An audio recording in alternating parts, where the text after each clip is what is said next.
We can easily change the audio language of any YouTube video if these two settings are done by YouTube creator of that video. 1. Video creator has uploaded multiple audio tracks manually. 2. Video creator has enabled automatically dubbing feature, and by default this feature is enabled. To do this, go and play the video you want to watch. Currently it is playing in English. To change this, click on settings icon in the video player. Next click on audio track. You will get list of available language.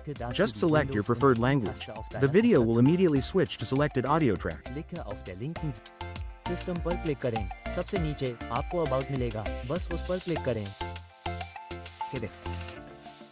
Even you reload the page, then also video will play on previously selected audio お使い language. のコンピューターが X8664 で動作しているのか、If you do not see this audio track option as shown in this video, then it means the creator has not provided other language tracks or automatic dubbing feature is disabled by the creator.